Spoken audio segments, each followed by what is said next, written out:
Eu sou o Rodrigo Belmonte, professor de Direito Constitucional e Direito Administrativo, e nós estamos no lacconcursos.com.br. Aula de hoje, Ministros de Estado. Vamos continuar falando sobre o Poder Executivo, organização de poderes dentro da Constituição da República, e o ponto da matéria, na verdade o ponto da Constituição que nós vamos discutir e conversar hoje, são os Ministros de Estado. Requisitos para ser Ministro de Estado, um ponto simples, tranquilo, matéria light, para dar uma relaxada depois da avalanche de informação que você já recebeu, né, meu amigão? É bonitona. Vamos lá então? Olha só, dos Ministros de Estado. Artigo 87 da Constituição Federal de 1988 trata dos auxiliares do Presidente da República, conhecidos como Ministros de Estado. Perceba, a expressão auxiliar, ela não está aqui porque eu acho bonito. É porque na Constituição consta a ideia, consta como apoio, como auxiliar, o Ministro de Estado. Ministro de Estado é o que a gente chama de primeiro escalão do governo federal, né? Só estão abaixo do presidente da República. Então, numa escala hierárquica, nós temos o presidente da República e logo abaixo os ministros de Estado, que são auxiliares. Em prova de concurso público, meu amigão, ou prova de OAB, se você ouvir, ou melhor, se você ler a expressão auxiliares do presidente da República, pode vincular isso imediatamente aos ministros de Estado, tá bom? Beleza?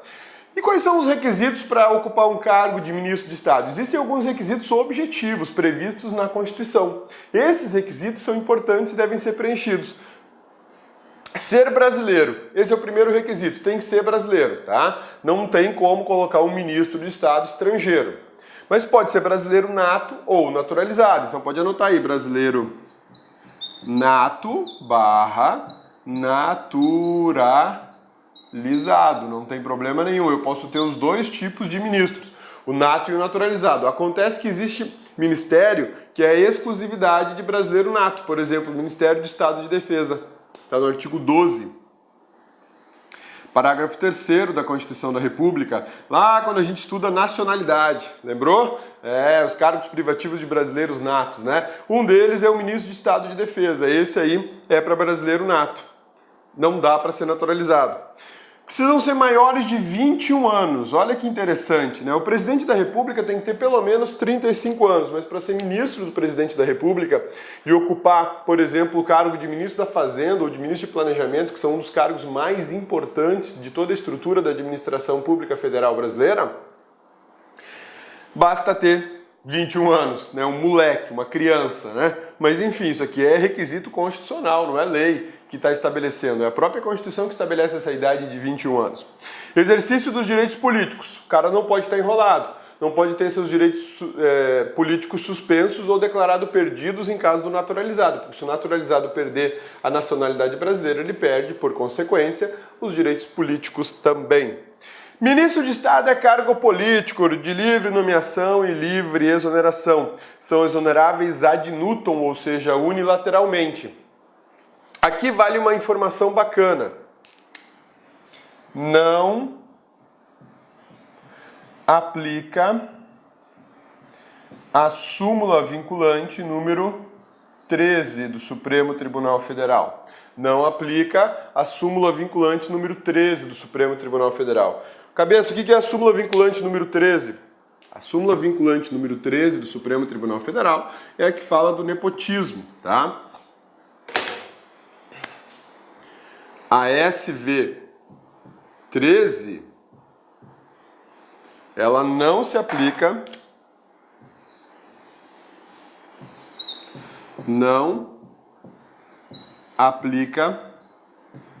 para ministros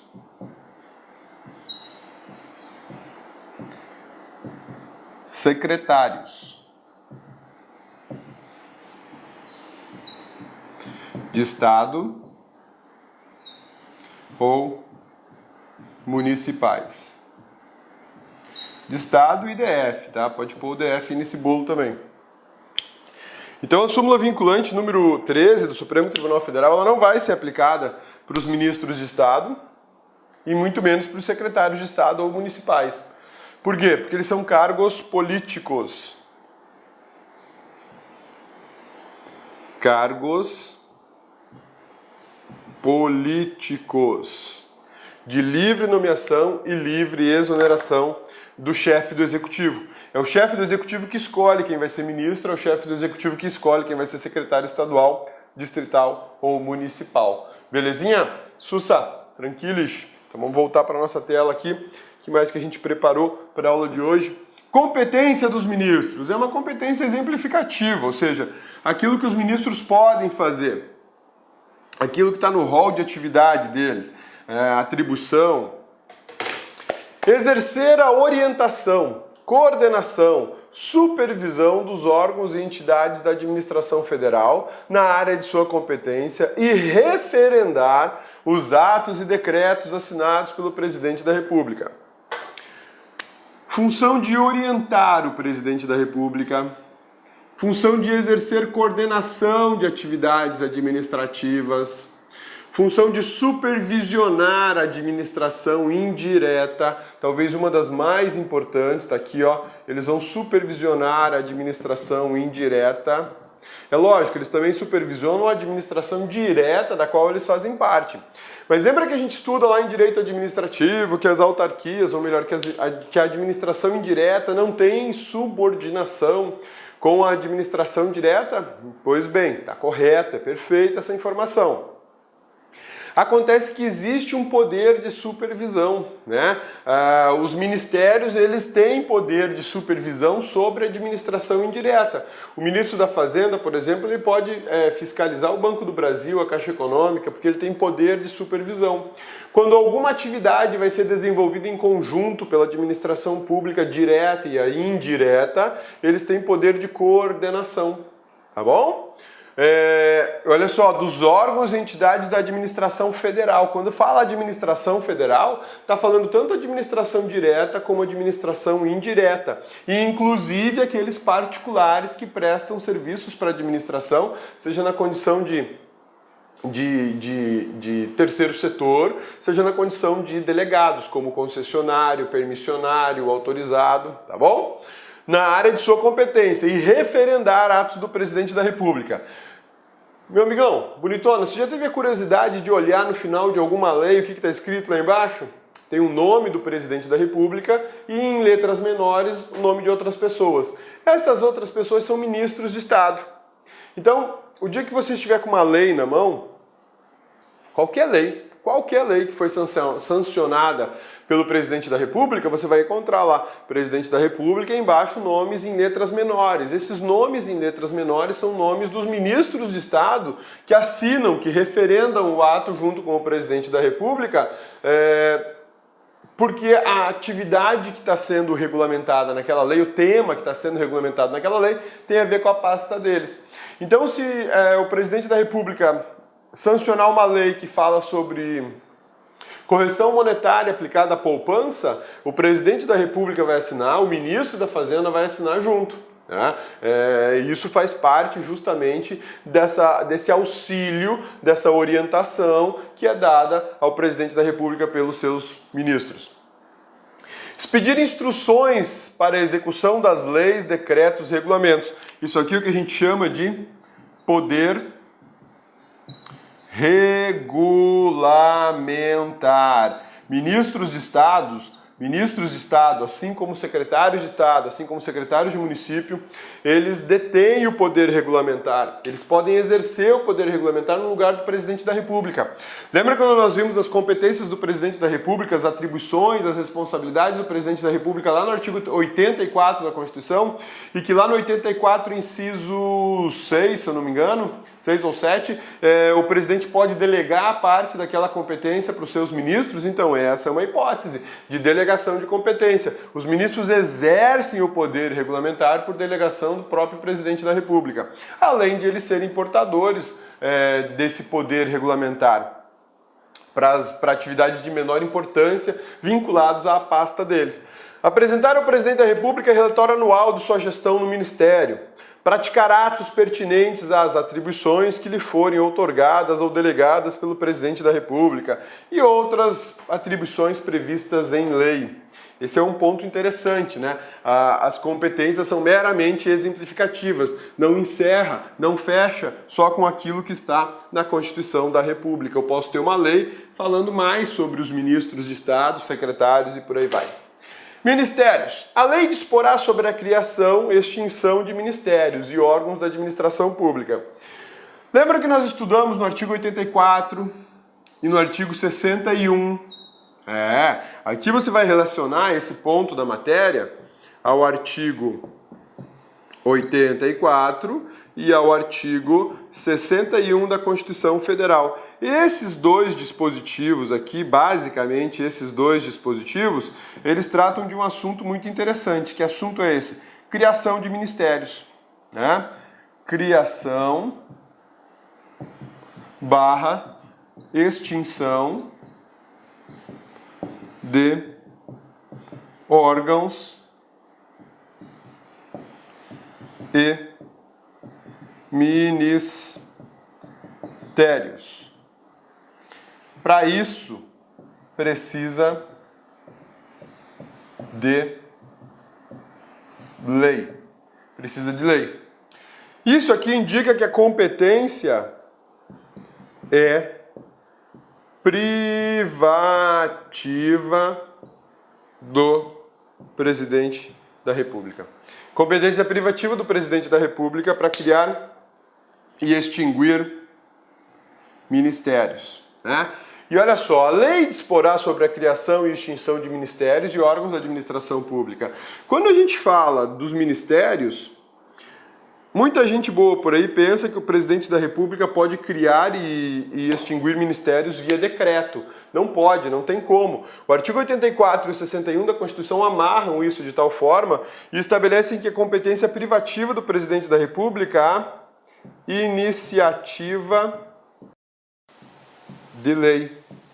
A iniciativa de lei. Tá?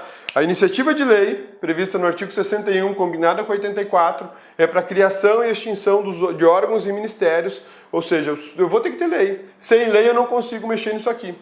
A regulamentação do ministério criado por lei ocorrerá por decreto presidencial. Olha aqui, ó, artigo 84, inciso 6, a linha A da Constituição Federal, que é aquela capacidade, aquele poder regulamentar que o presidente da República tem de organizar a própria administração pública federal. Então eu crio por lei um ministério, está criado o Ministério da Tecnologia da Informação. Pronto, beleza. E aí, com um decreto presidencial, eu posso regulamentar toda a estrutura desse ministério. Mas vejam, a criação do ministério foi feita por lei. Criar ministério precisa de lei. Organizar ministério pode ser por decreto. Criar ministério precisa de lei. Organizar o ministério pode ser por decreto. Eu não posso criar ministérios por decreto, por medida provisória, por emenda constitucional. Não vai rolar. E que lei é essa? Lei complementar ou lei ordinária? Lei ordinária. Pode ser lei ordinária sem problema algum. Belezinha? Sussa, tranquilos? Então, meu amigão, é isso aí. Falei pra vocês, aula light, tranquilinha, bacaninha, rapidinha, né? E aí a gente conclui a nossa aula sobre ministros e ministérios, requisitos, a gente viu conceitos e o que eles fazem. Agora, se quer mais informação de direito constitucional, acesse maisconstitucional.com.br. E se o teu negócio é direito administrativo, pode acessar maisadministrativo.com.br. Siga o Cabeça no Instagram, no Facebook e no Periscope. No Instagram, @RodrigoAbelmonte. No Facebook, Rodrigo Abelmonte, e no Periscope, @Rodrigo Abelmonte, sem E lá no final. Nesses dois aplicativos de smartphones e também de celulares, porque o Periscope, mais smartphones e computadores, porque o Periscope você também pode assistir por periscope.tv. Você pode assistir as transmissões que o Cabeça faz ao vivo sobre matérias de direito constitucional e de direito administrativo. Belezinha? É isso aí, meu amigão. Mais uma etapa vencida e você, guerreiro, tá firme e forte. Você, guerreira, estão firmes e fortes nessa parada. Vamos lá, rumo agora ao Conselho de Defesa Nacional e o Conselho da República e a gente encerra o Poder Executivo e já prepara para entrar no Poder Judiciário, a última parte da organização dos poderes. Belezinha? Te aguardo na próxima aula. Fica com Deus, bons estudos. e até logo. Olá, meus amigos, tudo bem? Sou o professor Luiz e estou aqui para fazer um convite muito especial para vocês. Olha só, você gostou desse vídeo? Nós do Lá Concurso disponibilizamos 60 videoaulas inteiras, 60 videoaulas que compõem o nosso curso online da Seduc. Olha só, 60 videoaulas é uma pequena parte da quantidade do curso. Nós, do Lá Concursos, estamos aqui convidando vocês, em especial o professor Luiz Antônio, para se matricular em qualquer um dos nossos cursos. Nós temos 4 cursos específicos para a Seduc. Primeiro, apoio administrativo, 10 de R$20. Segundo, técnico administrativo, 10 de R$25. E professor, 10 de R$30. E temos também um curso específico focado, que é o curso para a prova discursiva. Lá, esse curso custa 10 de R$15. Você tem direito a 3 redações corrigidas e 3 questões discursivas corrigidas de acordo com o edital. Pode ter certeza que aqui no Lá Concursos é a melhor preparação para o concurso da Seduc 2017. Espero vocês. Tchau. Fui. Clique lá.